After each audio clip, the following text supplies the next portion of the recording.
Hey, welcome back to No Hype Beer Reviews. Unless it's your first time, then welcome. Please consider subscribing. If you do, hit the notification bell, get all your updates.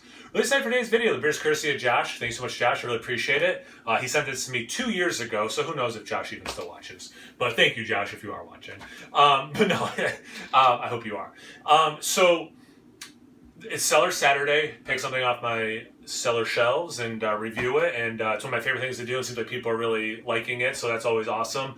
And this one I'm really excited about because I had this beer. I reviewed this beer like 2 years ago, and it was, I think, 3 years old. And I remember really liking it. And so I liked it with age. So when Josh was nice enough to send me one, I was like, man, I want to age this because I really liked how good it was tasting with some age. You know, and it's tough if you only have one, right? Like, do you drink it fresh? Do you age it? But I knew I liked it aged, so I'm like, I'm going to age this one.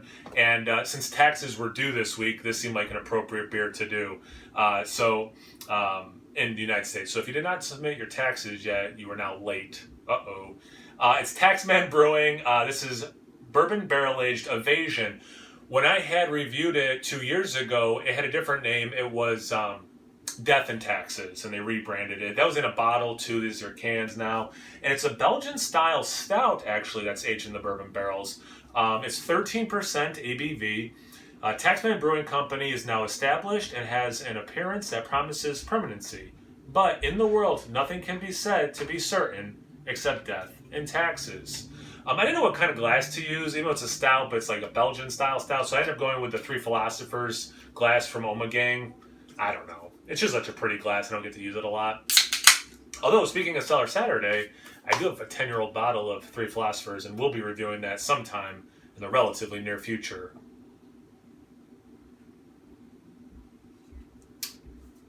All right,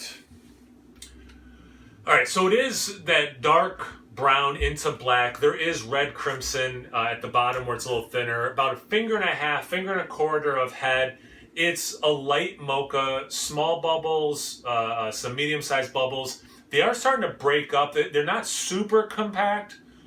They're starting to break up, looking a little sudsy, a little soapy. So it's not compact. It's not full-on soapy. It's somewhere in the middle of those two things. You know, you could tell me a couple of different styles of beer, and I would believe you. But definitely, you know, like a 13% stout, I might be a little skeptical because of how much red crimson is in there. But it is a beautiful looking beer, I'll tell you that much. And it does look nice in this glass. You can see aroma. Nice barrel. I get some vanilla, I get some bourbon, a little bit of oak. Some nice coconut, which I think I got in the original one. There's some caramel mixing in as well. This is very barrel forward, but not like in a burn, you know, like, wow, this is alcohol, like spirit forward. This is very forward in things that the barrel aging can bring to the forefront. And man, did it. You would think even with the Belgian stout, you'd get some more rose, chocolate, something like that. But like, it really is all these awesome things. I mean, that caramel, so nice.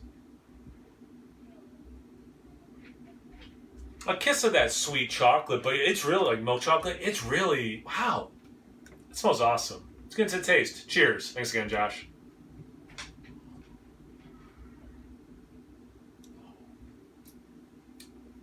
That is so good.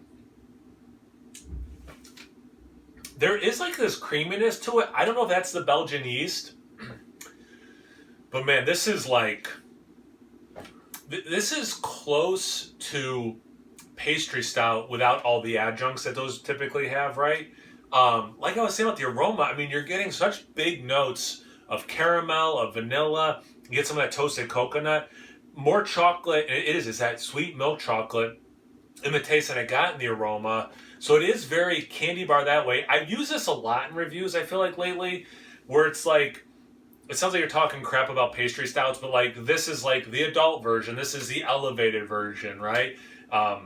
This is the, you know, a chef looked at a common candy bar and then recreated it with higher end ingredients at their restaurant. It's that in beer form. And man, that creaminess, flavors that are working together so well, and then this mouthfeel that just really, it's not nitro obviously, but like how nitro can kind of, well, not kind of, it does change the experience. It has that going on too. A little bit of warmth with that 13%. I took it off the shelf, and it's getting, because it's getting warmer outside, it's getting a little warmer in here. It's like 65 down here. So I did put it in my beer fridge for a little bit, maybe, I don't know, an hour and a half. So it's probably still maybe 60 degrees, maybe 55. So it's definitely at the higher end of what I want to drink this beer at. If I wasn't doing the review, I would have put it in the refrigerator proper and let it get cold and then sipped on it as it warmed. So it probably is around that peak flavor, peak temperature for peak flavor, perfect temperature for peak flavor, whatever words I should say to convey that. Man, yeah, this is phenomenal.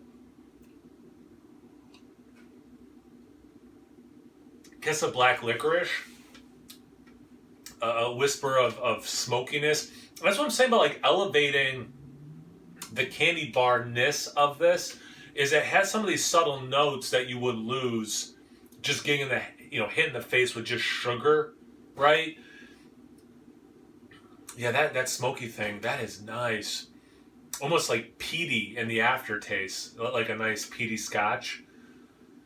The barrel, and again, I've only ever had this beer twice, and the other time was when it had a different name.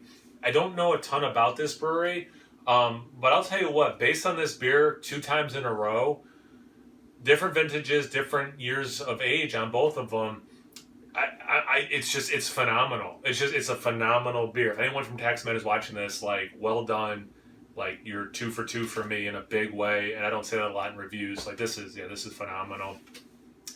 Thanks again, Josh. I really appreciate it, man. What are you guys' thoughts about this? Belgian stouts in general, barrel-aged bourbon stout or Belgian stouts? What, have you had such a thing? Anything, everything. Comment section below. Let's get a conversation going. Let's not talk about taxes. That's depressing. Once you're done doing that, check me out on Instagram and Untapped. It's No Hype Beer Reviews at both those places. So please like, comment, subscribe, and most importantly, imbibe. Cheers, everyone.